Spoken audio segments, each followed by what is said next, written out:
começamos a nossa atividade acadêmica com essa aula magna.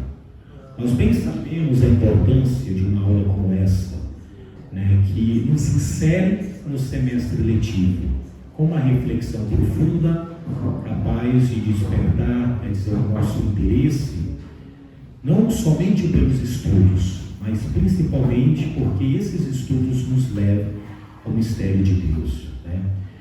Dizia Tomás de Aquino, no início da Suma contra os Gentios, né, que o fazer teologia, ou o fazer a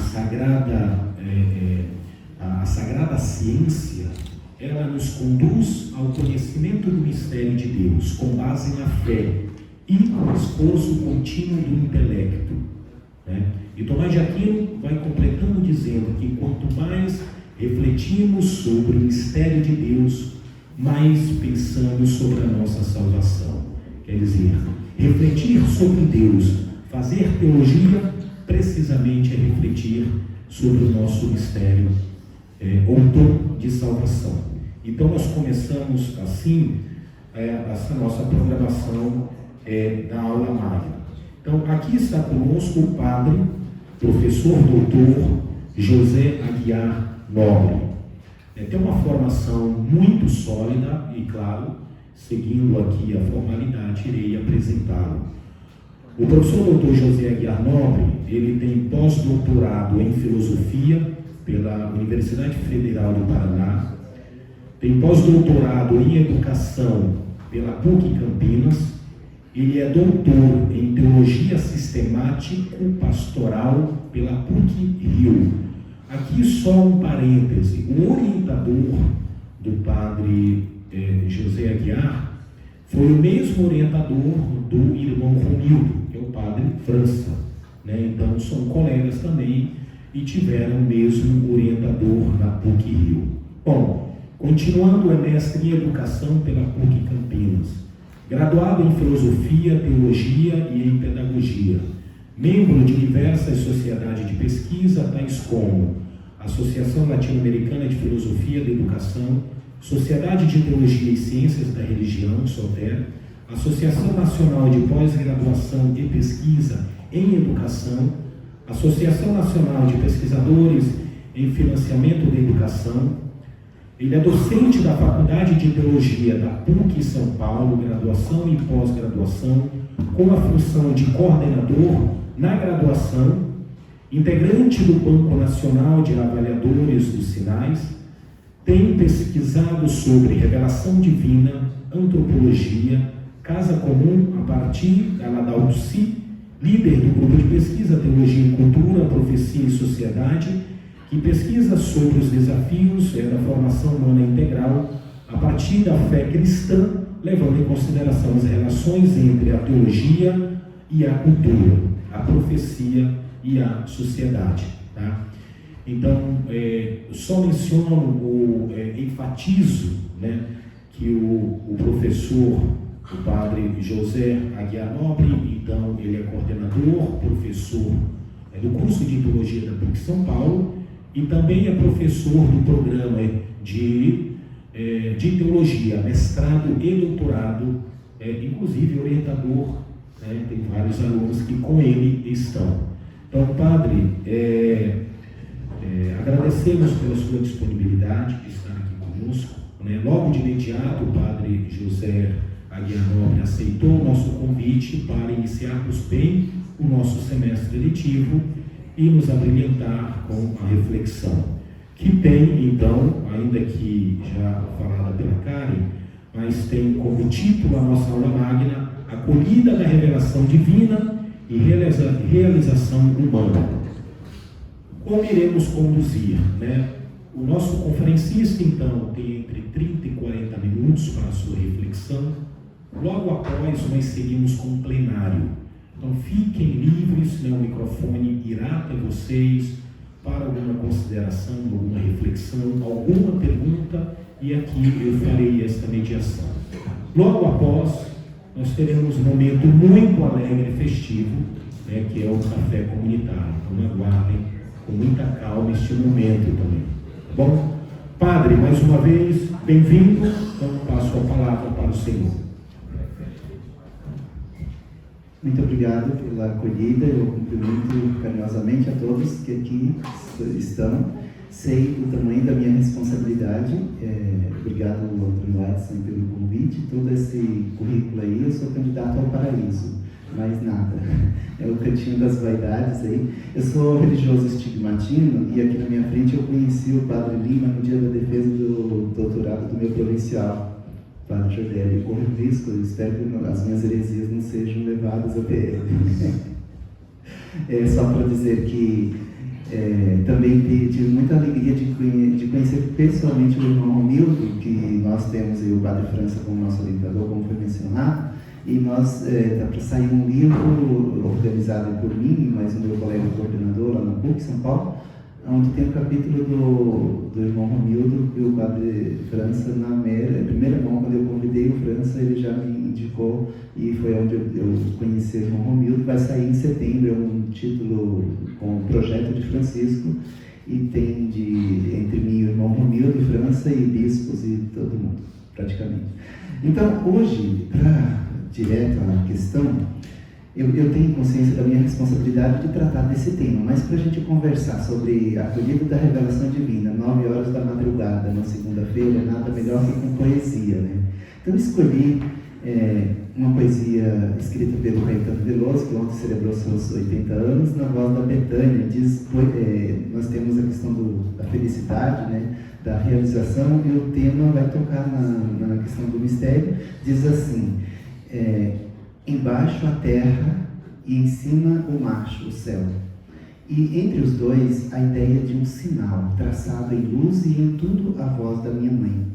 E a minha voz dela e a tarde dói de tão igual. A tarde que atravessa o corredor, que paz, que luz que faz, que voz, que dor, que doce amargo cada vez que o vento traz. A nossa voz que chama verde do canavial, e nós, mãe, candeias motriz. Aquilo que eu não fiz e tanto quis, é tudo o que eu não sei, mas a voz diz, e que me faz e traz capaz de ser feliz. Pelo céu, pela terra, a tarde igual, pelo sinal, e nós, mãe, é penha motriz, motriz, motriz. A gente escuta a Betânia cantar para nós.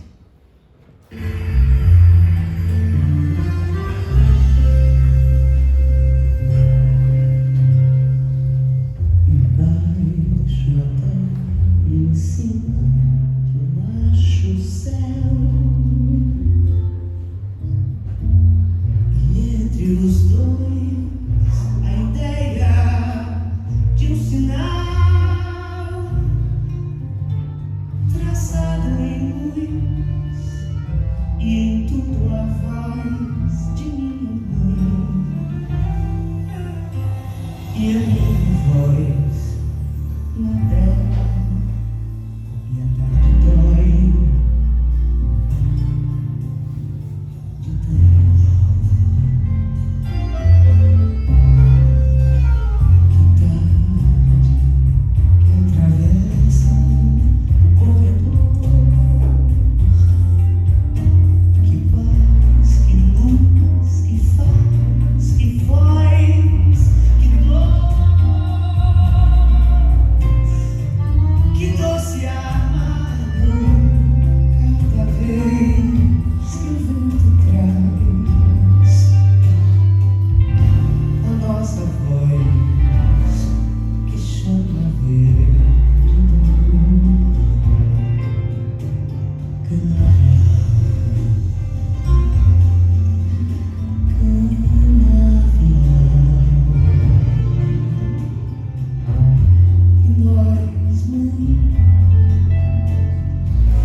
interessantes aí para a gente pensar, e essa é realmente a nossa intenção. Ainda, agora direto aos slides, se você me ajuda, eu normalmente dou aula em pé, eu não sei se eu me conseguirei ficar por aqui, mas isso, eu vou ficar à vontade para circular. Esse tema, ele é muito ousado, né? Porque acho que pode aparecer, essa primeira fica só essa, não sei se consegue. Fica melhor a visibilidade, eu penso. Acolhida da revelação divina e realização humana. O título já tem eu tenho trabalhado com a questão da revelação divina a partir do doutorado, e de lá para cá não tem nem como parar, porque eu pesquisei no pensamento do Keylunga, e uma das coisas que o Keylunga fala assim, depois de 2000 anos de cristianismo, onde foi forjado um pensamento que muitas vezes os conceitos já estão obsoletos, e a gente tem a tarefa de retraduzir para o nosso tempo, de modo que seja inteligível a mensagem, a essência da mensagem revelada. Então essa tarefa da retradução global do cristianismo, para que ele seja inteligível e logo acolhido, está nas mãos dos teólogos e teólogas do nosso tempo. E para isso ele fala de duas coisas: precisamos refazer a imagem de Deus e a linguagem de comunicar Deus. E por isso nasce esse título, que essa acolhida da revelação divina é uma condição para a realização humana. Mas para que essa acolhida aconteça, há a necessidade de uma compreensão. Se eu compreendo Deus, e ele tem um livrinho que é tipo perfume francês, bem pequenininho, um título Um Deus para Hoje, que o próprio título já faz jus à compreensão. Conforme, tem aquele ditado que diz assim: diz-me com quem tu andas, que eu te direi quem tu és. Diz-me que Deus que tem na cabeça, que eu direi a maturidade da tua fé. Se eu tenho um Deus todo perigoso, é melhor que eu fique longe dele, logo eu não vou acolhê-lo. Se eu tenho um Deus que é amoroso, aliado do ser humano, que nos carrega no colo, é evidente que as chances desse Deus ser acolhido são muito grandes. E uma vez acolhido esse projeto de alternativa anunciado por Jesus de Nazaré, é condição para a maior e mais plena realização do ser humano. Então esse título nasce desse processo de compreensão. Eu fiz algumas divisões e diz assim: a acolhida da revelação divina. Você me mostra onde que eu acendo a luzinha vermelha? Acho que ele tem. Eu tenho um outro desse. Bem no centro, tá? Que às vezes eu vou apontar uma palavra. A acolhida da revelação divina, um elemento aglutinador para a realização humana frente aos conflitos éticos e políticos da contemporaneidade. Então, essa palavrinha aglutinador é uma de propósito, onde a gente tem tantas situações de dissipações, né? Ao invés de aglutinações, a gente tem polarizações, afastamento, tentativa de eliminar o que pensa diferente, de eliminar o oponente. Então, a acolhida da revelação divina não nos deixa cair na tentação de espalhar, mas de aglutinar.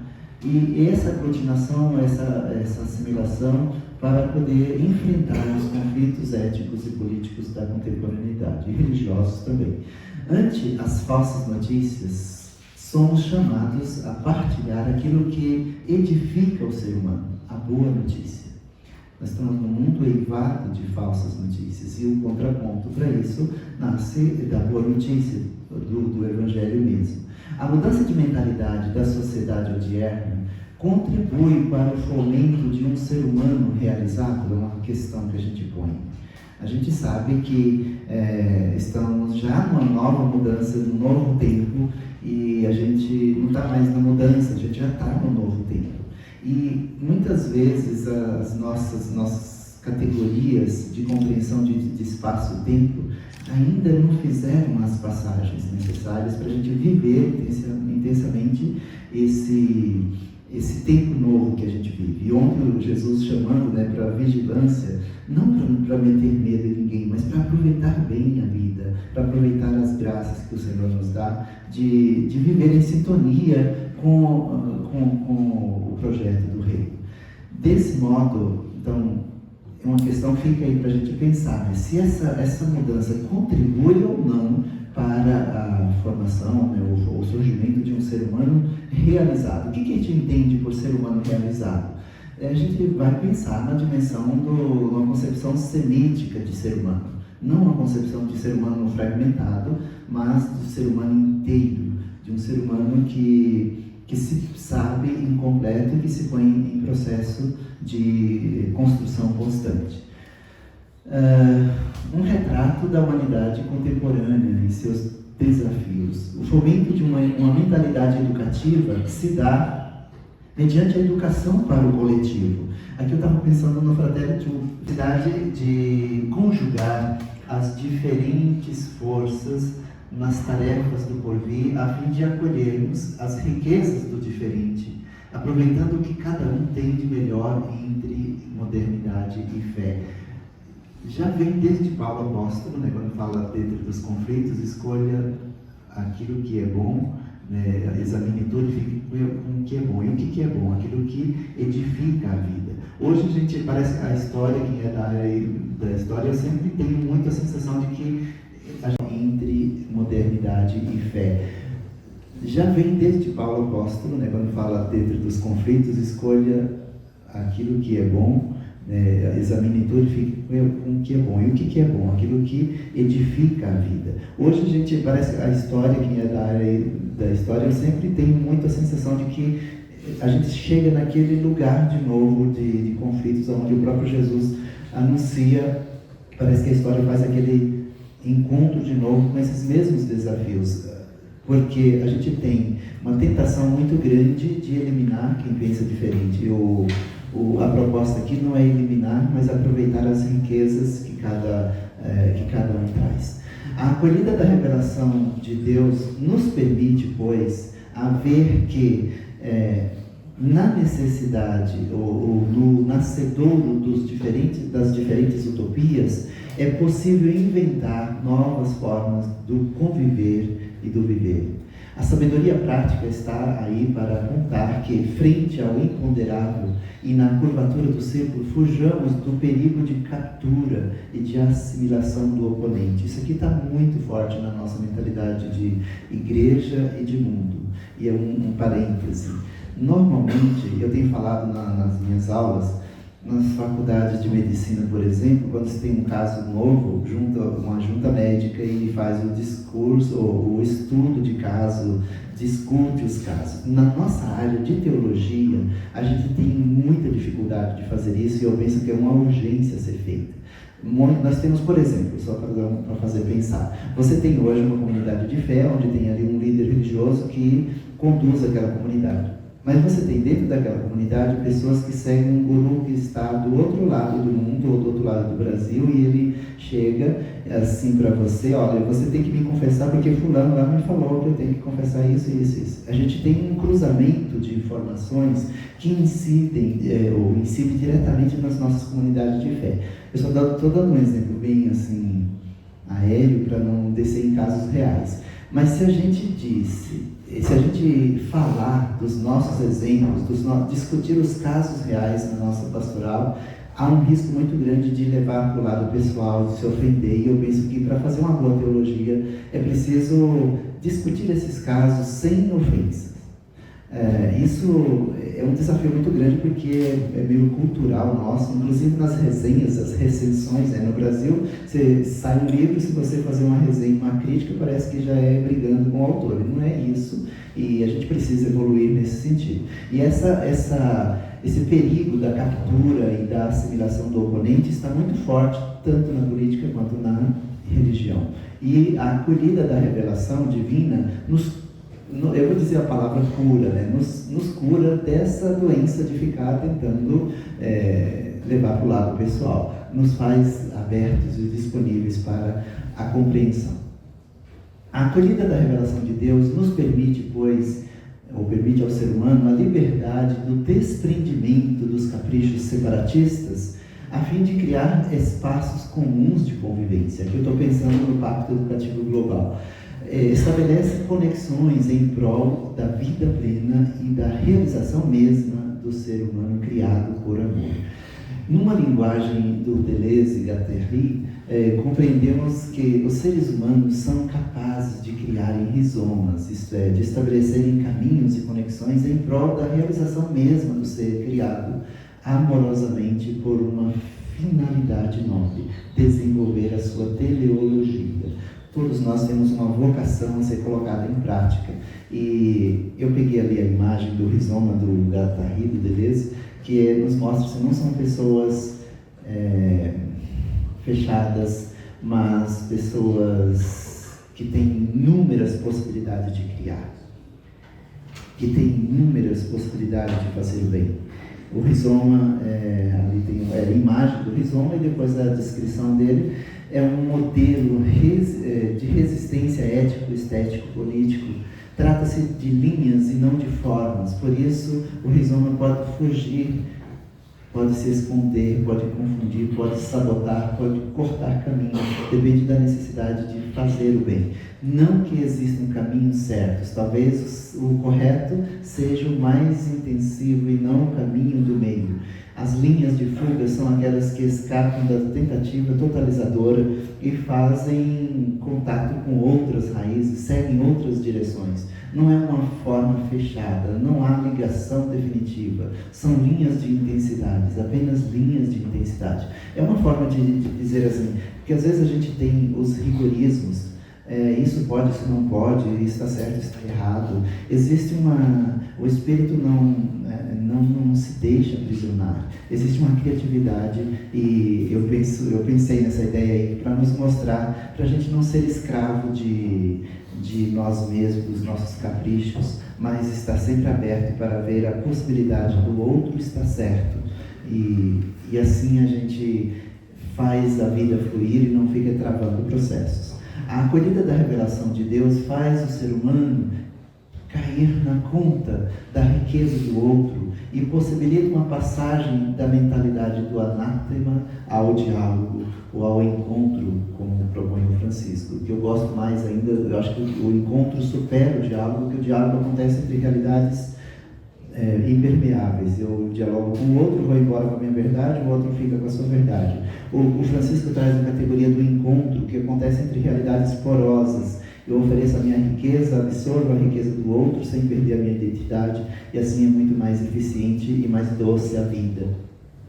A iniciativa da revelação cabe somente a Deus, ao ser humano a atitude de resposta ao gesto gratuito e prioritário de Deus. Isso é teologia, já sabemos, não é nenhuma novidade, para dizer assim, todo o nosso agir é um ato segundo. Quando a gente faz o bem, não nos envaideçamos, achando que somos bonzinhos, desprovidos dessa graça e desse bem de Deus, somos incapazes de dar água a um passarinho, somos desgraçados. Ou seja, quando a gente faz coisas boas, agradecemos a Deus, é o próprio Espírito e a força de Deus agindo em nós.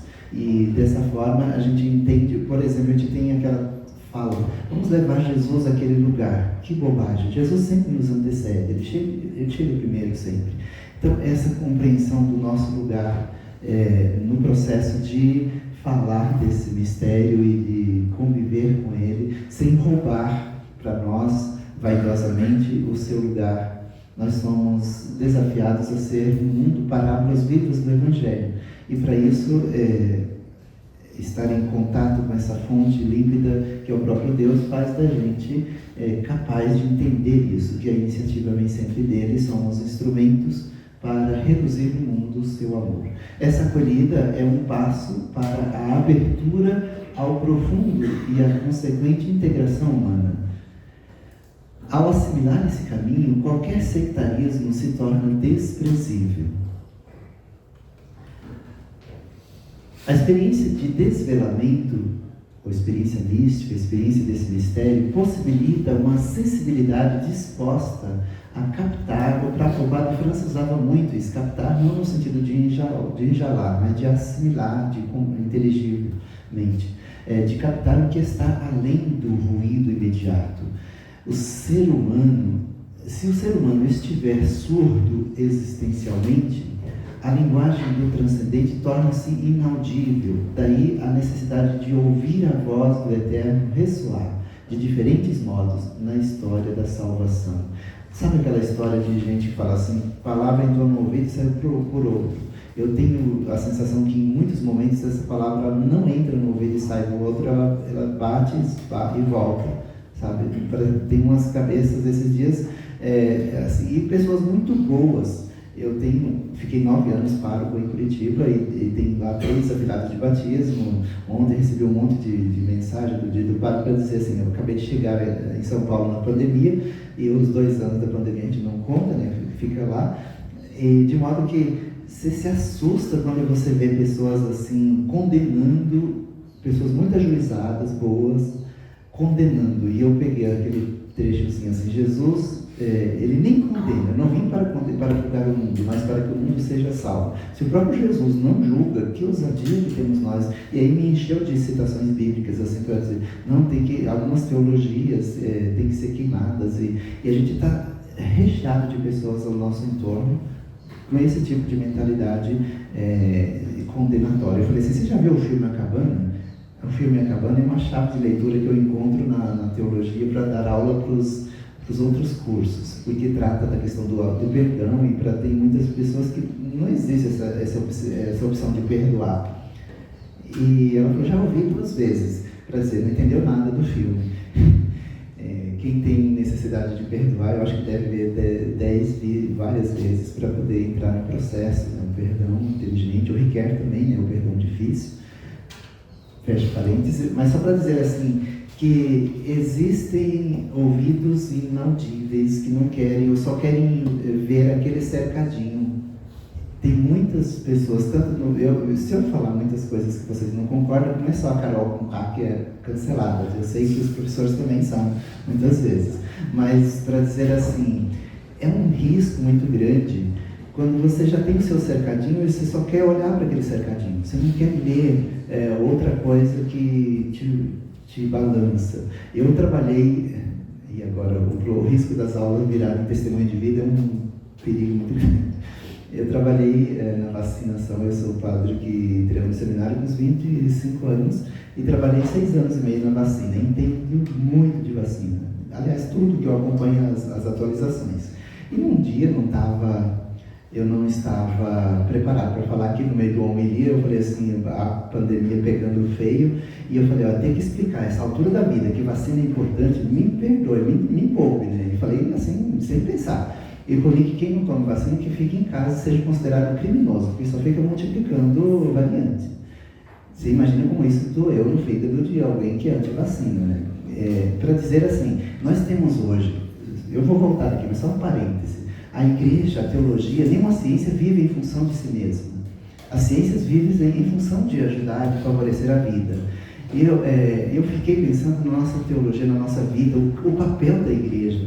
Eu falava assim, quantas vezes tem aí o aviso na missa, onde vai ter vacina, não vai ter vacina, o pessoal ficava me olhando assim, a igreja tem uma relevância de ajudar, isso não é política partidária, isso é cultura, onde todo mundo se dê as mãos para salvar vidas. Quantas pessoas estão nos apartamentos precisando de ajuda, de um Uber para tomar a 2ª dose, pessoas idosas? O que nós fazemos para isso? Sabe aquela questão de descer à prática da vida? E nós temos atualmente no Brasil, que é referência na dimensão da vacinação, só para ter ideia, por causa das maluquices da vacina do Covid, crianças não completam mais o sistema vacinal. E o que a igreja tem a ver com isso, padre? Se a igreja não tiver a ver com a ajuda no processo de salvar a vida, não sei mais o que ela está fazendo no mundo. Ela tem muito que entender e saber disso. Nós temos para combater, não é preciso a gente ver uma sequela de poliomielite para a gente entender que precisamos fazer o esforço para que todo mundo esteja vacinado com 80% de cobertura. O nível, assustadoramente, hoje, de cobertura das crianças é de 50%, e isso não combate o sarampo, não combate o rubéola, não combate as pragas que estão voltando todas. Porque não existe doença erradicada, existe doença controlada por vacina. E quando a gente entende isso, a gente aproveita todas as oportunidades para sermos multiplicadores de consciência. e quebrar essas cabeças duras que tem aí, que acabam, por meio de fanatismos, complicando mais aquilo que já está complicado. Então, falar de revelação divina, falar da acolhida da revelação divina, é estar muito sensível a toda essa realidade do nosso entorno. É falar da nossa terra, como canta Betânia, falar do nosso entorno e falar de uma forma que põe o céu e a terra em contato para viver de uma forma mais feliz e doce. Não dá para falar quem é da teologia da graça ou da escatologia, não dá para se salvar negligenciando a criatura, negligenciando a criação. É preciso alargar o conceito de sacrário. Quando Cristo é acolhido na história, a criação se torna um sacrário. Compreender isso, você precisa voltar para o Laudato Si, voltar para a Fratelli Tutti, que está aí, e voltar para essa dimensão de uma acolhida desarmada, né? O Papa Francisco disse agora na cartinha, né? Ele escreve 4 cartas durante o ano que a gente precisa aproveitar para ver. A primeira do Dia dos Enfermos, Nossa Senhora de Lourdes, a segunda, do Dia Mundial das Comunicações Sociais, terceira, Dia dos Idosos, e nesse ano ele diz assim: precisamos desmilitarizar os corações. Os idosos, nós precisamos fazer planos de existência. Normalmente fazemos planos só de assistência. Todos nós temos nosso plano de saúde, um plano de existência, não ficar esperando a morte chegar na janela da vida, mas fazer isso de maneira... a acolhida da revelação divina vai nos fazendo esse caminho de processo de vida feliz até o fim do mundo. No seminário a gente tem as grandes chances de ver esse laboratório da vida. Eu convivi com um padre idoso lá que aproveitava um encanto. As homilias dele eu ficava assim, porque ele lia, ele não perdia a Eucaristia. Agora lá na Sibéria eu convivo com um que é uma cruz, porque ele já não comunga mais, ele já não... E aí você fica assim, você vai fazer o que da vida? Você vai ficar esperando. Então essa realização da vida não é uma coisa que acontece por osmose, é uma busca consciente, uma busca constante. Eu parei ali na questão porque às vezes dá raiva da gente ver algumas cabeças petrificadas. No processo de ouvir e acolher os modos de Deus se revelar na história da salvação, evidencia o seu chamado e a qualidade da acolhida. Evidencia também a maturação ou a receptividade humana desse mistério divino ao longo da existência. Aí um pouco do aprofundamento no processo de acolhida da revelação divina. Chamado paterno, esse chamado possibilita a reorientação libertadora da condição humana. Deus Pai sai de si para nos chamar a participar da sua vida e da sua glória. Eu tomei um susto quando esse verbo apareceu no meu horizonte de visão. Isso eu estou chamando a atenção aqui, porque às vezes a gente lê, tipo o rezo do Pai Nosso na missa e nada muda na nossa vida. É uma graça sem tamanho rezar o Pai Nosso, chamar Deus de Pai. Mas é um perigo muito grande não devolver ao mundo a face de filhos. E quando a gente lê assim, olha, nós participamos da vida de Deus, o que isso muda na nossa existência? Nós somos portadores do mistério, nós somos, e assimilar isso exige um processo. Eu fui aluno do professor Hermínio, ali no ITESP, e às vezes ele estava dando aula de teologia paulina, ele falava assim: eu fico pé da vida quando vocês fazem questão de não querer me acompanhar. Não é que não são capazes, mas o Hermínio me fez um bem tamanho. Mas é porque faz opção, sabe? Desliga as anteninhas e depois, quando tiver interesse, volta a ligar. E essa questão do nós participamos da vida divina, assimilar isso, vai fazer toda a diferença na nossa realização e na nossa ação no mundo. Por isso, Deus nos revela o seu projeto de vida cada vez que Israel procurou e necessitou do seu Deus. Sobretudo nas desgraças nacionais, ele teve singular experiência de comunhão com ele. Israel teve, que o fazia partícipe de sua verdade, sua vida e sua santidade. A igreja hoje é desafiada a captar e propagar com eficiência esse mesmo mistério revelado pelo Filho. Para que sejamos compreendidos, a gente precisa refazer isso, a linguagem e a imagem. Eu dei aula no curso de Direito nesse semestre anterior, uma pivetaiada que sai difícil de trazer para a vida, que está tudo dentro da internet, e eu apresentei o plano de curso e um querido jovem ergueu a mão e falou: professor, como que vai ser a avaliação dessa disciplina alienígena? E é claro que eu peguei ao meu favor aquilo, né, e demos bastante risada, mas nós somos um alienígena no mundo. E é assustador, assim, eu falei, mas por que você não foi fazer direito na USP? Você escolheu a Universidade Católica, onde tem uma proposta de vida. E foi aquela pergunta que me marcou e me deixou assustado, e achei a chave de conversa com ele, porque ele ficou todo o semestre. Não foi com maldade que eu fiz isso, mas a pergunta dele revela um pouco do estágio que nós chegamos no nosso mundo. Então, comunicar essa essência do mistério revelado com eficiência exige leituras, exige acompanhar. Por exemplo, o Papa Francisco, a gente não dá conta de acompanhar o Papa Francisco, e ele fala assim, logo que ele escreveu o Evangelho Gaudium, acho que é o 2:3, ele falava assim: precisamos desencadear processos. Agora que nós estamos entendendo isso, o que ele queria dizer com esse desencadear processos? E vale para todos nós, aonde nós estamos, no nosso raio de ação, o que é possível fazer. Em nível de Igreja Universal, e a gente observa várias iniciativas do Francisco. E dentro do nosso, voltando a repetir a mesma palavra, dentro do nosso espaço de atuação, quais são as iniciativas que nós fazemos para que essa eficiência da percepção do Deus revelado em Jesus seja conseguida? Para isso a gente tem que ter duas palavrinhas-chave: consciência disso, desse desafio, e imaginação, criatividade. A consciência possibilita ao humano uma profunda relação consigo mesmo. É ela que formata o erigir da autoconsciência. Me perdoe os psicólogos aí, que eu estou no terreno de vocês. A consciência não diz nada se busca algo de objetivo. Cabe, pois, a imaginação, eu estou pensando em consciência e imaginação que quer, e ao bom uso da consciência teológica para uma releitura completa do conjunto da realidade. Olha que tamanho de problema.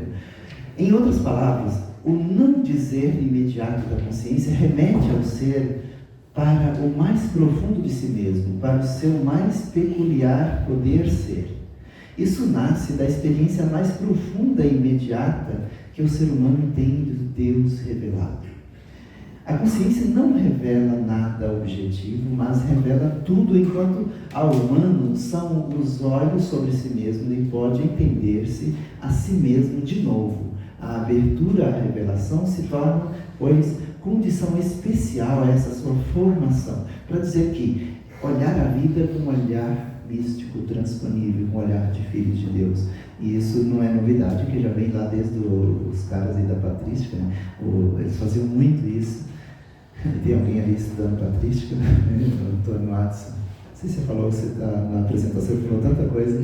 Ele está desenvolvendo um mestrado na patrística também, depois de doutorado, e me pediu para assinar, porque ele é doutor já, ele vai fazer tudo certinho, ele já está com o projeto belíssimo, mas para dizer assim, esse processo de olhar a vida com um olhar transponível, tipo aqueles macetes de cursinho. Eu vou dar um exemplo: se me der um raio-x para eu ver, eu vou ver uma folha embaçada. Se der um raio-x para o médico, ele vai saber se precisa de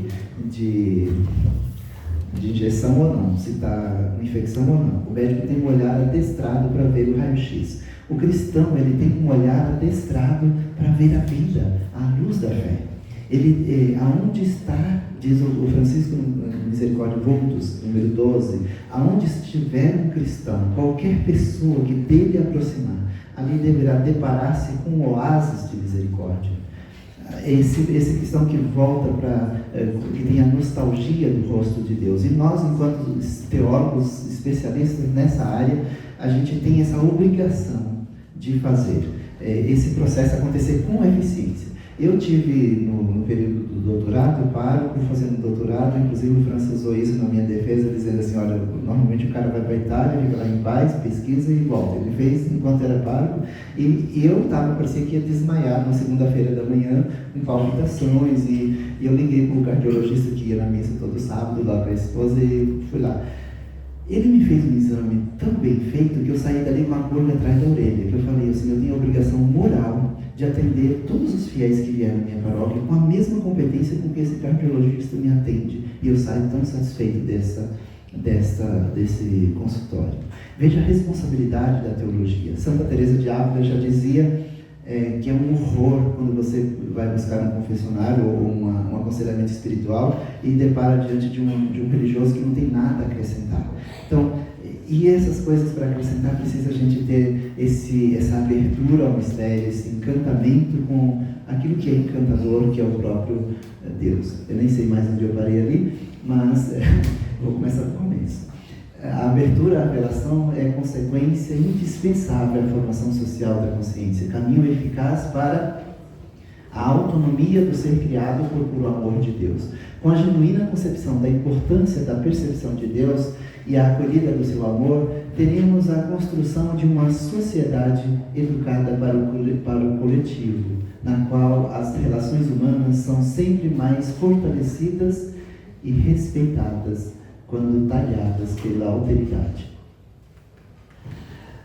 A acolhida da revelação divina frente à sensibilidade moderna, a experiência de acolhida da revelação de Deus vem com uma baliza para a verdadeira liberdade do ser humano criado.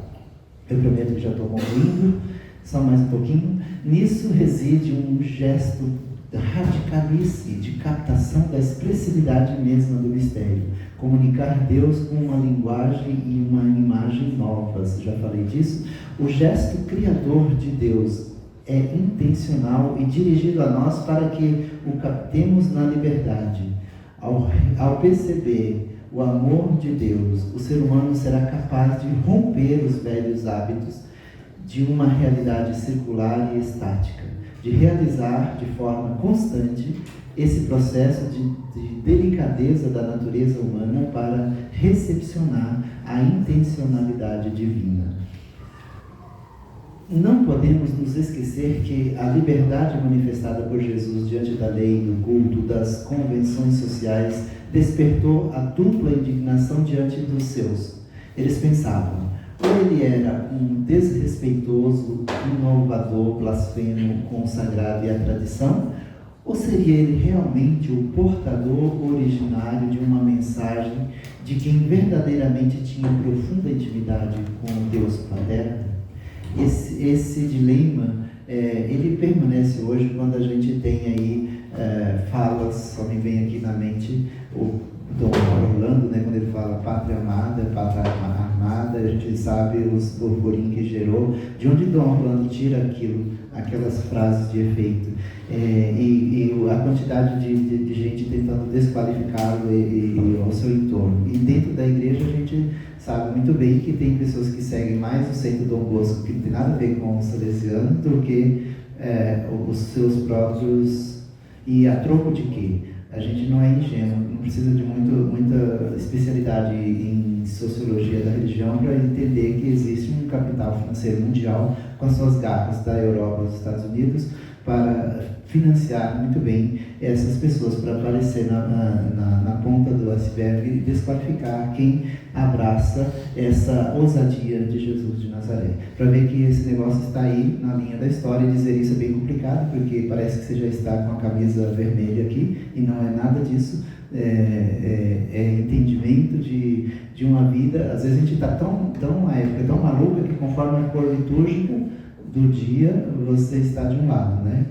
Se você está de verde, se está de vermelho, a gente é visto assim. Está desse jeito, conforme o que você diz, e a gente precisa sair desse circuito de autodestruição a que chegamos.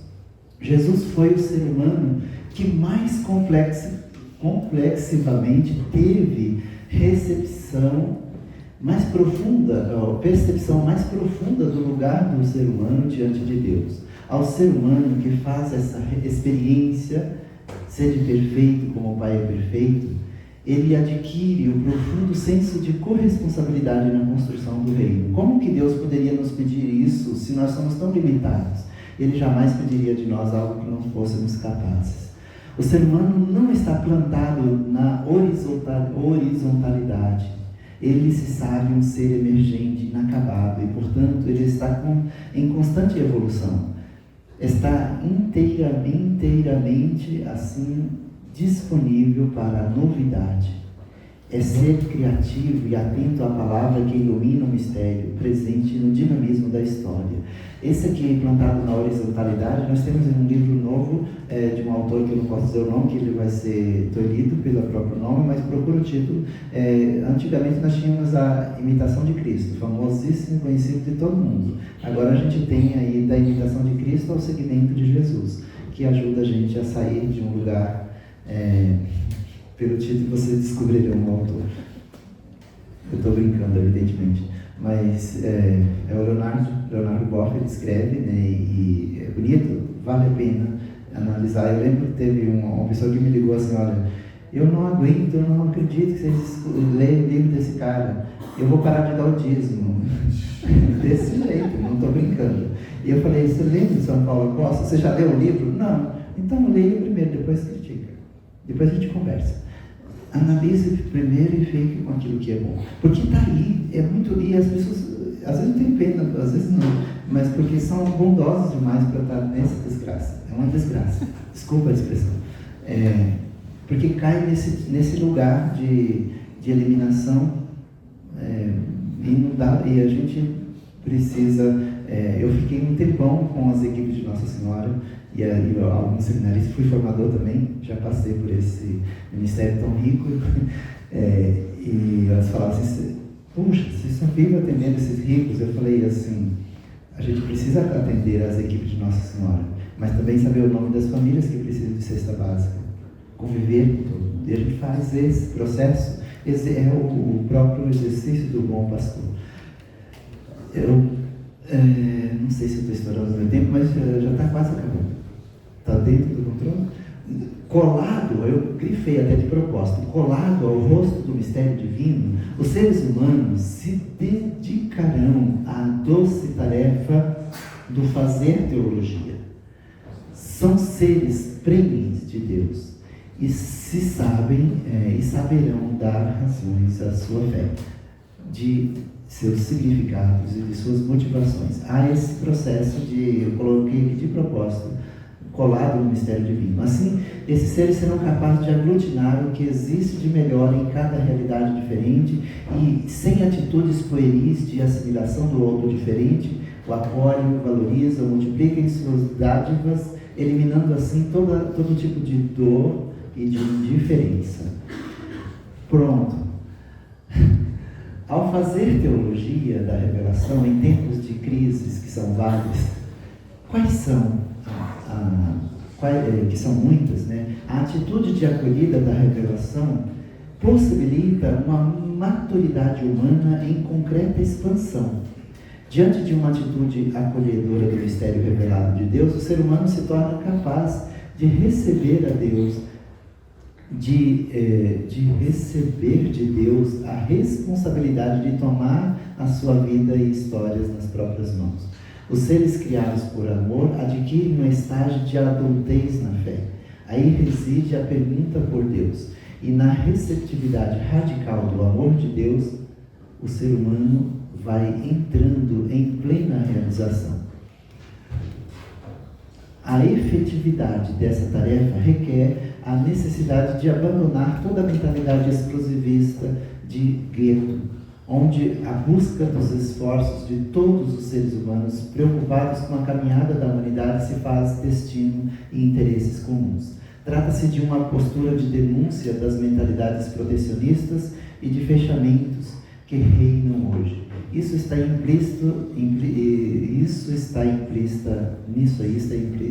implícitas as dimensões do sofrimento e da cruz que são inerentes à comunhão com o homem-Deus, Jesus. O ser humano, nesse processo de comunhão com o mistério, sai do seu estágio de estar plantado na horizontalidade da vida. Antes de botar essa questão, eu queria te pedir um trechinho, o segundo vídeo. Bem, 2 minutinhos, não é 2 minutos, menos do que isso. Que é narrado pela Betânia também, mas é escrito pela Clarice Lispector. Meu Deus, me dê coragem de viver o resto de 65 dias e noites hoje.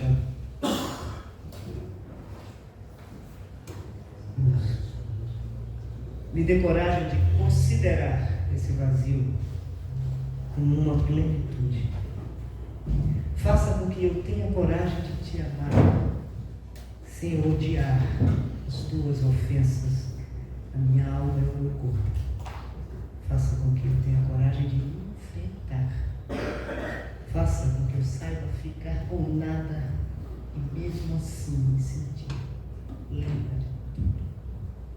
Receba em teus braços o meu pecado de pensar. É um texto que ficou baixo de o vídeo. E eu tenho a última questão, né? Eu acho muito forte isso, né? Claro que Deus não fica achando que pecar, pensar é pecar, mas vale a pena revisitar aí a Clarice. Tem a pergunta? Pode retornar para o slide. Só uma pergunta. Não, slide. O slide. Eu coloquei uma questão. Isso. Diante de tudo, né? Eu acho que é o contrário. A última. Eu consigo. Isso. Pode ir lá na última. É a última. A última. Isso.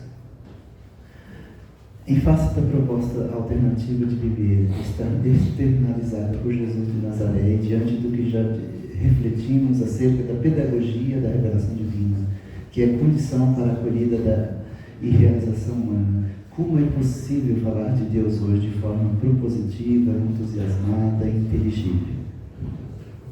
Pode tirar, é só uma questão, caso ninguém faça, eu falo, eu mesmo fiz. Salva de palmas para o nosso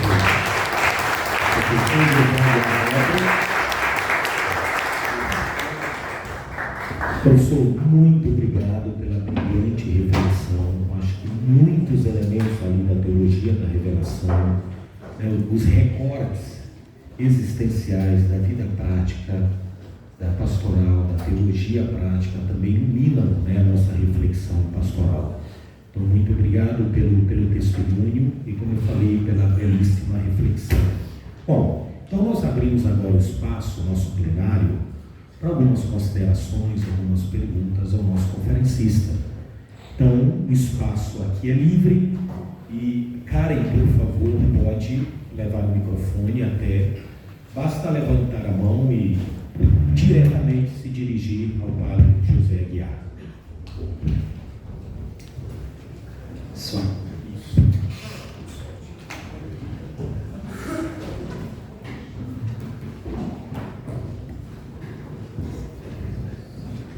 Parabéns pela apresentação, obrigado pela generosidade da reflexão e tantas janelas e portas abertas aí.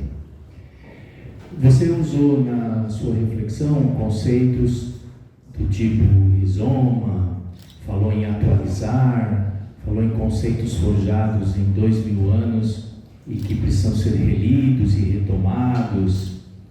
E você mesmo disse o quanto isso é complicado às vezes hoje, o quanto isso está na contramão da tendência de muitos grupos e movimentos e inflexões, né? Que não só tem alguma resistência, isso sempre teve nos 2000 anos, mas parece que algo hoje se acrescenta. E aí eu trago para o nosso ambiente acadêmico. Isso no nosso ambiente acadêmico não é só resistência, muitas vezes, mas é repulsa mesmo. E eu chamo a atenção para o argumento dessas cabeças duras, como você falou aí, que são difíceis de quebrar, né? Ou é o medo do novo, que o novo não serve porque nós já temos a nossa verdade, a nossa certeza, e aí esses grupos aí se retroalimentam nessa argumentação. Ou então é a autoridade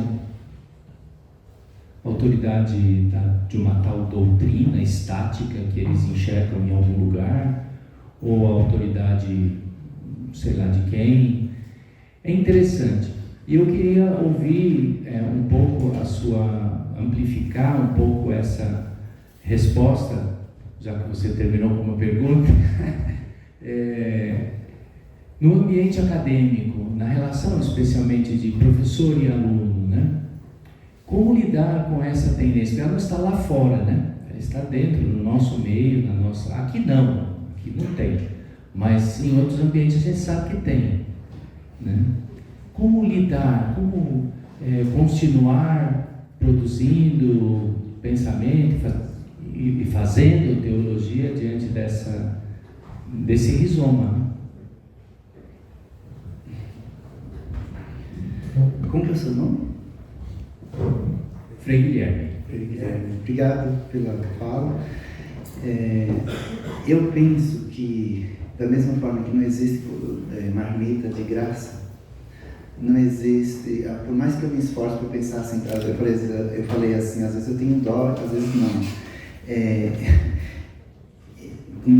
Eles são intencionais, querem viver naquele mundo. Se a gente pensa nas pessoas, tem também do outro lado pessoas muito boas e abertas à formação dentro das nossas comunidades. A gente precisa adotar realmente aquilo que nós chamamos de pastoral de conjunto, tema durante o ano. Esse ano, por exemplo, eu fiquei pensando na minha comunidade. O que falamos da campanha da fraternidade? Colocamos o cartaz no presbitério durante a quaresma e depois ele já foi para a sacristia e já sumiu. A gente não leu o texto, não vê o que é possível trazer para as pessoas que precisam ser ajudadas. Por outro lado, dentro da universidade, eu penso que, enquanto educadores, eu tenho falado muito isso. A gente fala muito de partilha de alimentos, de roupas, de dinheiro, e esquece que partilhar conhecimentos, as inspirações de Deus, também é uma atitude de partilha e de humildade. E para isso, é muito injusto que uma disciplina morra dentro das 4 paredes no semestre, tanta riqueza que ali é partilhada. É preciso que crie essa mentalidade de pesquisa. O França de Miranda falava assim: toda comunicação deve virar uma publicação. O Adson me deu até o dia 15 para eu entregar o texto para ele publicar um capítulo do livro dessa fala de hoje. Entre meia-noite e 6 eu tenho que escrever, né? Então, dentro da sala de aula, eu penso que porque assim, se a gente for pensar muito bem, os religiosos normalmente já chegam com a estola e a carteira assinada. Só falta fazer o processo da teologia.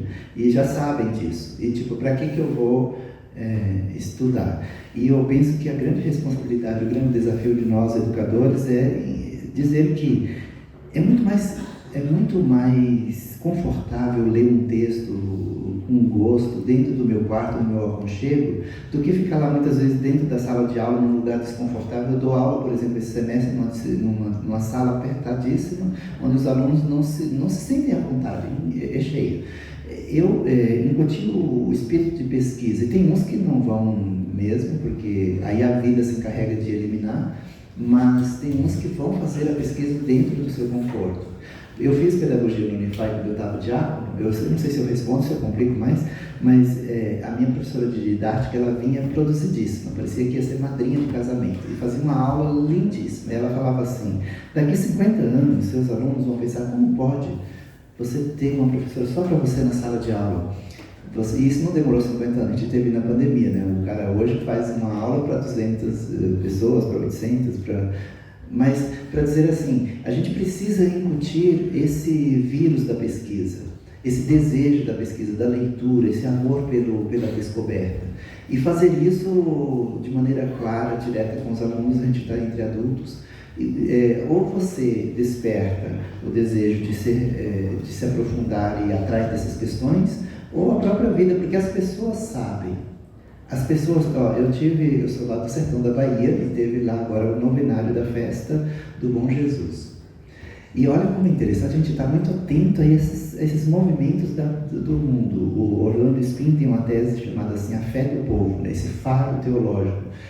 E tiveram cada dia um padre para fazer homilia. E uma professora minha mandou assim, e eu acompanhei todas as homilias. Às vezes eu estava celebrando e eu ouvia depois no YouTube. A homilia melhor do fulano de tal. E realmente, na simplicidade da sua vida, ela não é teóloga, mas ela é uma professora simples, mas esperta. Ela sabe qual foi a melhor homilia. Então, que nós nos viremos nos 30 e nós saibamos que as pessoas sabem quando a gente traz uma novidade. Eu recebi lá uma cartinha das crianças da catequese para o dia do padre, onde tinham assim: padre, eu gosto muito da sua... Não me exaltando, me perdoe aí. Porque cada missa o senhor traz uma novidade. A criança sabe. E de onde nasce essa novidade? Da nossa experiência. Se eu falo bonito, mas se eu não falo da minha oração, da minha experiência de Deus, a gente não vai. Então, a gente não vai fazer diferença, vai ser um a mais. O desafio, eu penso que nesses conceitos, é realmente fazer aquele primeiro processo da experiência de Deus e cativar. E falar, porque tem aí o Francisco, que a gente não dá conta, eu falo muito do Francisco, não significa que não gosto do Bento. Mas, inclusive o Francisco faz muito bem do Bento. Mas eu falava para os meus seminaristas lá do noviciado, o São Gaspar Bertone lia as cartas do Francisco de joelho, diz os biógrafos. E eu perguntava para os noviços, vocês acham que os nossos padres hoje leem? Não precisa ser de joelho, nas mesas de estudos mesmo eles... Então, assim, há uma preguiça generalizada que gera uma crise de fé terrível, que nós fomos assimilados pela própria tecnologia. Então, realmente a teologia tem uma tarefa muito boa de aproveitar essa maluquice, que eu gosto de chamar assim de maluquice mesmo, para dizer, olha, ela tem uma importância muito grande. E como fazer isso? Aí eu uso o conceito de rizoma, de imaginação e criatividade. Existe esse estar ligado o tempo inteiro. Sabe que no confessionário, muitas vezes, eu sei que o Watson quer fazer uma pergunta ali, eu falo assim, a atenção aos sinais dos tempos é a penitência mais cruel que eu posso dar. Você fique atento, onde você estiver, ali tem que estar garantida a presença de Deus. Senão não vale, porque rezar para perdoar pecado, puxei outras janelas aí.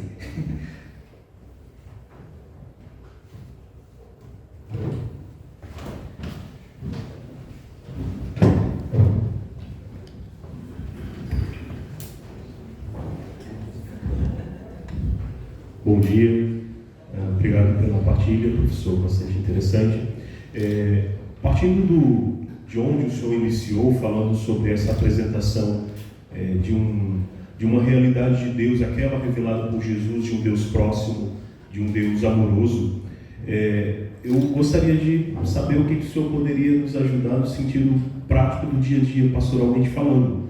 É muito comum encontrarmos realidades em que, quando fazemos essa apresentação baseada no Evangelho, de um Deus próximo, se questione muito a respeito disso e se diga que, às vezes, a gente está deformando a imagem de Deus, né? Falando de um Deus mamão com açúcar, como alguns costumam dizer. E dentro disso também, como estabelecer diálogo com essas realidades de pessoas que não querem mesmo aceitar esse tipo de... aceitar a revelação em si. E não só, né? Que questionam o próprio fundamento do diálogo, né? Eu acho que o problema maior está nessa base, né? Eu não me abro para o diálogo, mas eu questiono também o outro como se o diálogo fosse uma tradição, essa, como o Frei falou, doutrina, essa doutrina estática, essa ideia imutável que se tem a respeito da fé e da vida, né?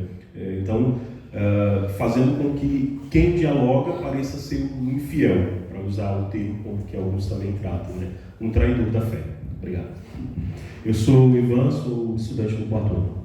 Ok. Talvez tivesse mais 2 perguntas, sei lá, 3 em 3, que aí a gente já ganha tempo. Mas é muito boa e... Tem mais uma? Vai, fala. Bom dia, obrigado. Gostaria, se você pudesse falar um pouco mais da missão da igreja no sentido da salvação da humanidade.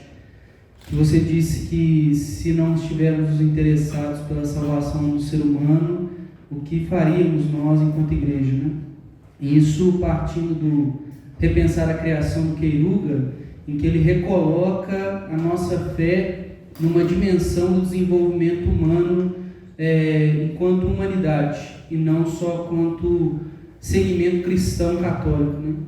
Então, pensando nisso, professor, por gentileza, para nos colocarmos diante desses novos desafios que nos impõem, principalmente atualmente no Brasil, as realidades da fome que voltam a bater nas nossas comunidades, da saúde e de tantas outras realidades como nós refletimos, né? Então, a minha pergunta seria como recolocarmos, né, no horizonte da civilização humana e a nossa fé nesse horizonte, né, da salvação do gênero humano. Meu nome é Giovanni, estudante do terceiro ano. Obrigado. Mais alguém? Olha, há quem critique a turma do fundão, mas olha, só saiu ali do fundão, hein? Então, o pessoal está firme ali. E da mesma mesa, hein?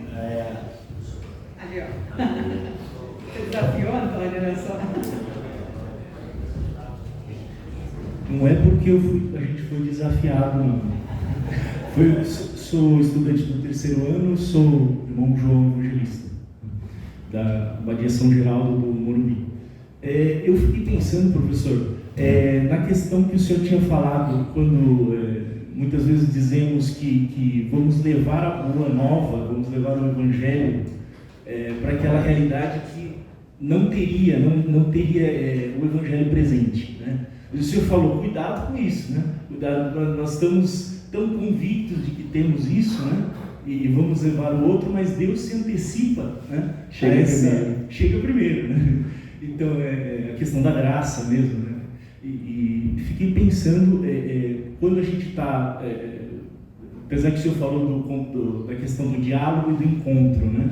A questão do diálogo, eu fiquei pensando se nós já não temos como pressuposto que nós já temos uma verdade, né? E nós chegamos para convencer o outro, né? E parece que, será que não somos nós os cabeças duras? Né? Ou será que não sou eu o cabeça dura? Ou se eu tenho tão forte isso, já para apresentar para o outro, às vezes de uma maneira grosseira, uma maneira rude, né? Será que eu já não tenho, já não dificulto a possibilidade de diálogo e de encontro com essa postura ou com essa forma de expressar as coisas? Né? Eu fiquei pensando nessa questão. Como o senhor falou dessa questão da necessidade de repensar a imagem, né? E também a linguagem, né? A respeito de Deus, né? Do mistério de Deus, né? Então, uma questão assim que é provocadora, né, questionadora também, para mim mesmo, e eu acho que para todo mundo, né, para todos nós. Só para eu entender a tua pergunta, se a gente já está meio também dono da verdade, é isso? Esse é o risco? Mas será que esses cabeças duras não somos nós? Sim. Né? Porque se eu já venho, já me coloco diante do outro como se eu fosse, como se o outro fosse o cabeça dura. Mas será que ele não está tentando dizer algo, assim como eu também estou tentando dizer uma coisa, e que a gente se complemente, né? E tem essa possibilidade de compreensão? A gente, talvez a dificuldade não seja a linguagem ou a forma de dizer as coisas, de expressar as coisas. Entendi. Muito obrigado, os três, aí, pelas perguntas, e veja que tudo nos dá a pensar, né? Como é gratificante conversar com vocês sobre isso. E o que eu, ao ouvir cada um, uma sensação que eu tenho é que eu chego no mesmo ponto de, indo aqui por ordem, né? Do primeiro ali que fala do Deus todo amoroso, todo misericordioso, que o povo fala mamão com açúcar. Em várias situações, pessoas falavam assim, mas se eu for seguir esse Deus todo misericordioso que você está me apresentando, eu não vou cair num laxismo? É o grande medo das pessoas. E isso, assim, inclusive uma das situações falou assim, como que você sobrevive na igreja que é tão pesada, uma instituição tão pesada, com essa cabeça de um Deus amoroso, misericordioso? Bom, aí a gente lembra São João Maria Vianney, né? A profissão mais doce e feliz do ser humano é rezar e amar. Quando você reza e ama, você sabe ser maleável e respirar fundo, porque que adianta chutar o balde, você vai ter que buscar o balde de volta, né? Muitas situações a gente tem isso. Então, existe um medo muito grande. Uma vez uma senhorinha poderosíssima empresária chegou assim apontando o dedo para mim, eu não gosto que você chama Deus todo amoroso, porque eu aprendi no Colégio das Freiras que Deus é todo poderoso. Eu falei assim, pois mas naquele tempo você fazia cirurgia bisturi, né? Agora você faz cirurgia laser, né? Ela ficou me olhando assim, para dizer, as pessoas não querem que as ciências teológicas evoluem. E eu falei, Deus é todo poderoso, sobretudo no amor e na misericórdia. Nós temos na Semana Santa, que o povo vai, diz assim, a secretária do colégio falou, fui na missa hoje. Eu falei, nem fica vermelha para mentir, o único dia que não tem missa em lugar nenhum. Mas para ela, fui lá na igreja. Vai na Sexta-feira Santa, onde tem a oração universal dos fiéis, e eles voltam de lá com o Deus Todo-Poderoso, porque é Deus Todo-Poderoso para todo lado. Então não faz nenhum mal. O professor Bogás, foi meu professor de liturgia, ele falava assim, aquele livro vermelho que a gente utiliza para a missa é para garantir que a missa seja católica. E eu já conversei isso com o Dom Armando, que é o bispo que me ordenou, o bispo do Missal Romano, né? Um amicíssimo meu bispo lá no sertão da Bahia, e ele, para dizer assim, se você tem condições de ir além, de comunicar com suas palavras que sejam compreensíveis, sem ferir na essência da mensagem revelada, não há nenhum pecado. O Missal Romano não é uma camisa de força. Mas falar isso na sala de aula eu já não fui picado aos pedacinhos porque não podiam, mas assim, tem uma turma que você quer mudar o evangelho. Quando você tem, por exemplo, o Renaud Blanc, que foi meu professor de escatologia, ele falava assim, a missa é um banquete.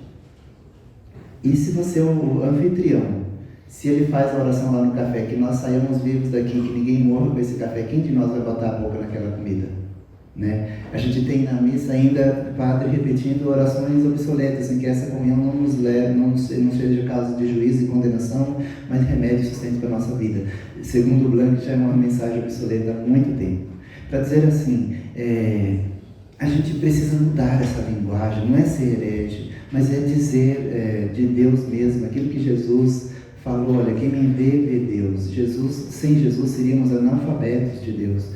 Jesus nos põe Deus à descoberta e o Jesus vai mostrar esse Deus amoroso, misericordioso, aliado do ser humano, todo-poderoso, nessa capacidade desconcertante de nos amar. Então, é realmente um risco, porque as pessoas têm medo, outras não querem, porque preferem ficar ajoelhada na tampa de refrigerante ou no grão de milho.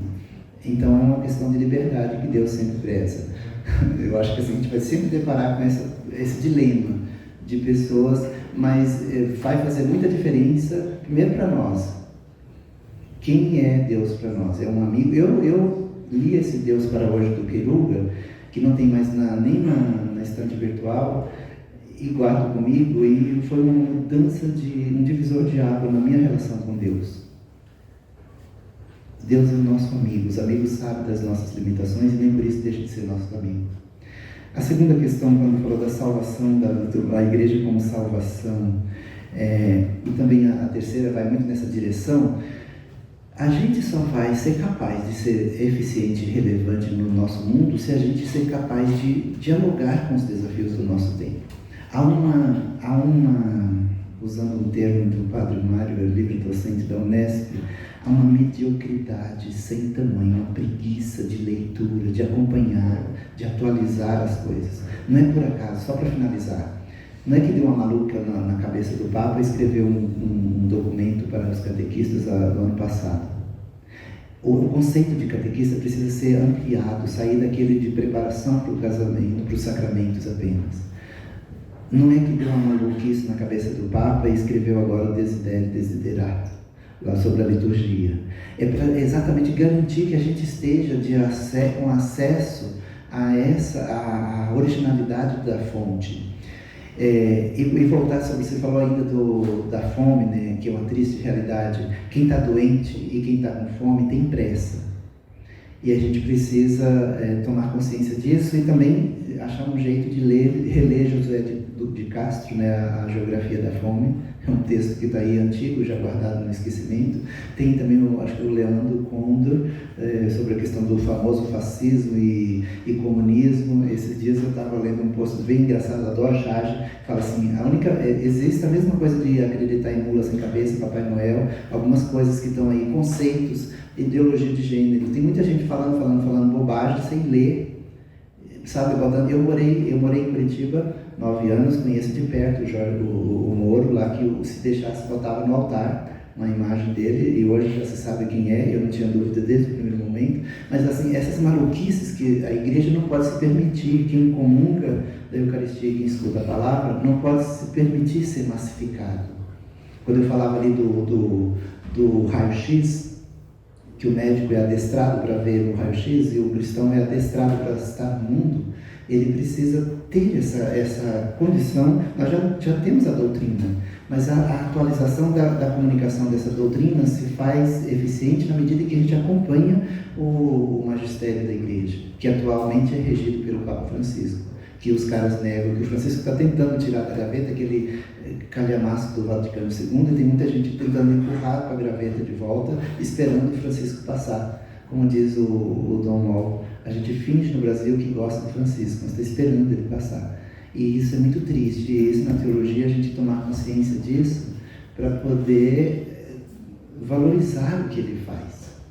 Eu não sei se eu complico quando eu falo, mas é bom ouvir vocês e para dizer assim, não existe um caminho sem a oração e sem a leitura profunda e atualizada. Os médicos fazem isso o tempo inteiro. Surge uma novidade, vai lá e acompanha. E a gente não tem direito de não acompanhar. Penso assim.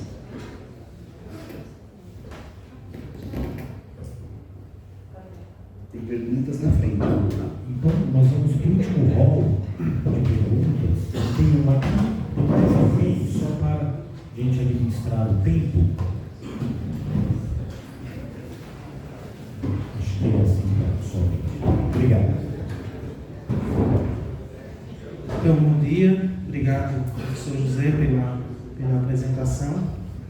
Muito didática, clara. Bem, o senhor falou que a colheita da revelação nos abre ao diálogo. E esse diálogo, como a imagem dos discípulos de Emaús, se dá no caminho. Então, queria trazer essa imagem do caminho e contextualizar a partir de uma pós-verdade, esse contexto de uma pós-verdade que nós vivemos, e que não existe uma verdade absoluta, uma verdade perene, mas um subjetivismo, também no âmbito da religião. E aí é complicado, porque é o meu Deus, é o Deus do qual eu acredito. E aí, mesmo no âmbito da revelação, mesmo no contexto de um Novo Testamento, em que Jesus nos revela a imagem de Deus, nós falamos ainda de um Deus acima de todos, não um Deus que se fez homem e que habitou no meio de nós. Então, somente para o senhor desenvolver essa ideia, né, de caminharmos juntos, esse diálogo que se faz um caminho de busca de uma verdade perene, que não está somente no que eu digo, no que eu acredito, no que o outro diz, no outro acredita, mas a busca dessa verdade que nos une, né, e esse caminho que é feito. Né? Então, somente para trazer essa imagem do caminho e desse contexto de pós-verdade, que não somente está na sociedade, mas também dentro da própria igreja, que está no mundo. Eu sou Leandro, do 2º ano de Teologia, Salesiano. Bom, não é mais ninguém? O Francisco na Laudato Si diz assim: não adianta fazermos ponderações do conforto dos nossos escritórios só para cauterizar a nossa consciência.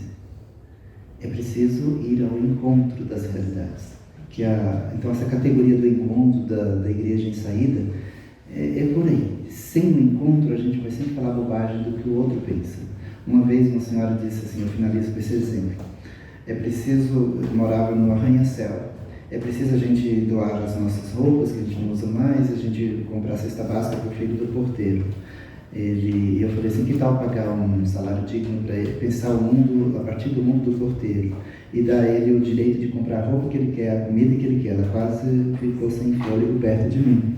E a gente tem aí essas frases tristes respondendo, dizendo que todo mundo, também filho de porteiro, quer ir para Miami, quer fazer faculdade, dita pelo nosso Paulo Guedes, atual ministro da autoridade, e tantas outras maluquices que a gente tem escutado por aí. É preciso ir ao encontro para falar. O Francisco fez isso quando fez a celebração do Sínodo da Amazônia. Ele deu voz a quem nunca teria visibilidade para o mundo inteiro, para alguém que foi lá falar a partir do conhecimento da vida da Amazônia. Teve os malucos que falavam da Pachamama, e agora vai ter pagelança na missa e tal, etc. Todas essas ignorâncias que a gente tem. Então, olhando para o exemplo do Francisco de ir ao encontro, a gente tem Jesus, o caminho, a verdade e a vida. Fora dele, não tem como acertar. Mas é só para dizer que são coisas que eu trago aqui para pensar. Eu não tenho pretensão alguma de trazer verdade absoluta, mas para dizer que é uma alegria quando a gente fazer teologia uma doce tarefa. E tem muita coisa bonita e boa para a gente se ocupar e oferecer, fazer a diferença no mundo onde a gente está. Eu estou lá na PUC São Paulo, tenho a alegria de receber lá esse ano o Watson como mestrando e tem mais vaga para mestrado, para doutorado concluindo. É muito bonito ver o estudante. Eu sei que depende dos superiores, mas eu, se fosse pedir, eu sou um pouco rebelde, a gente precisa furar algumas bolhas. Eu mandei o convite, ele falou, não, deixa para depois. Eu falei, se quiser reprovar, reprove lá no conselho. Claro que não ia reprovar. E fiz o meu mestrado, meu doutorado, não para ser mais no sentido de ter nariz empinado, mas precisamos entender mais para melhor servir. Assim dizia o nosso São Gaspar Bertone. E os fundadores, eu acho que a gente tem que ter essa força para melhor servir. Esse é o nosso sentido da vida, a salvação que começa aqui, uma vida plena de sentido, e não uma vida fura-mundi, quando a gente tem aí, e vida pós-biológica. A salvação começa aqui, ela carrega a foto lá, o downward se faz quando contemplamos Deus face a face, mas já começa aqui. Viu que eu falo demais? Passo a palavra para ele. Bom, para finalizarmos, só duas considerações. Professor José, não é uma pergunta, é um comentário muito rápido de 1 minuto. A relação entre surdez existencial e linguagem do transcendente levaria para uma reflexão muito profunda. Por quê? Uma vez participando de uma palestra no âmbito da filosofia na PUC, em Porto Alegre, Rio Grande do Sul, um dos maiores tradutores de Heidegger do Brasil, no Brasil, dizia ele que é impossível fazer uma filosofia sem uma antropologia profunda. Quando o senhor falava da surdez existencial que fragiliza uma linguagem do transcendente, que torna-se inaudível, eu diria, como é difícil fazer uma teologia sem uma antropologia profunda, capaz de entender a condição humana, o existencial, para nós compreendermos o mistério de Deus. É óbvio que o mistério, a fé nos antecede, como todos os grandes clássicos, os pais da igreja nos falam. A fé, ela nos abre o caminho para compreendermos Deus, mas com a busca do intelecto, mas com essa antropologia de uma condição humana, inclusive que entra no campo da fenomenologia, isso é muito importante para nós fazermos uma boa teologia. Então, eu diria o seguinte, uma boa antropologia, uma boa reflexão sobre a condição humana nos leva a compreender melhor o próprio mistério de Deus. Eu lembro que durante a teologia, o professor falou uma máxima que me gravou muito. Deus, ele foi tão divino porque foi profundamente humano. E Deus foi tão humano que foi profundamente divino. Quer dizer, a relação entre a condição humana profunda e o mistério de Deus é total. Não há como compreender, eu falo isso a partir da sua reflexão, a surdez existencial, de compreender ou de fazer a experiência profunda de Deus sem ser plenamente humano. É por isso que Cristo foi tão divino, porque foi plenamente humano. Então, de fato, a surdez existencial, ela fragilita uma linguagem, um acesso profundo ao transcendente, sem desmerecer que toda a condição de fé, ela nos apresenta a Deus e nos mostra o grande mistério de Deus. Segunda coisa, e concluo, aqui é um pedido de desculpas. Eu falei dos religiosos no início, falei dos seminaristas, aqui tem um seminarista de Jundiaí, mas, gente, nós temos os nossos queridos leigos presentes na teologia. Bem-vindos, desculpe-me pelo esquecimento, peço perdão. Fique de pé. De pé, por favor, os leigos, Cadê aqui? Nós temos os nossos leigos. E aqui eu queria fazer só uma menção, que nós temos um novo estudante entre nós. Não sei se o Eduardo está por aqui. Aqui está. O Eduardo é leigo e ele vem de uma outra faculdade. Não tem problema falar, são faculdades irmãs. Ele veio por conta de um projeto de vida. Ele estava estudando com os deunianos em Taubaté, 3º ano.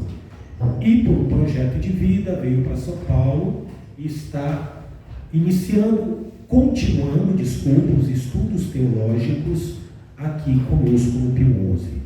E o Eduardo, ele já é salesiano, porque ele fez filosofia com os salesianos em Lorena. Então dizia ele, aqui não é uma propaganda, ele dizia: eu sinto falta do ambiente salesiano, da casa salesiana. Então, meu irmão, muito bem-vindo novamente à casa salesiana, bem-vindo ao nosso meio.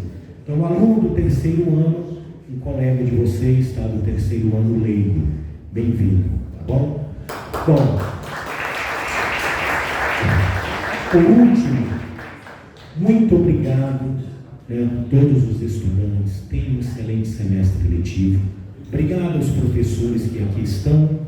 Aqui faço a referência aqui ao Padre Damásio, que é o vice-diretor da comunidade salesiana do Pio XI, e ao Padre Lima, pelos quase 50 anos de magistério que este ano encerrou, né? Agradeço a equipe, a Karen, aqui da extensão conosco, a equipe da secretaria, né, Ariel e Carolina, biblioteca ali, a Fátima, bibliotecária, a Miriam, que aqui estão conosco, né?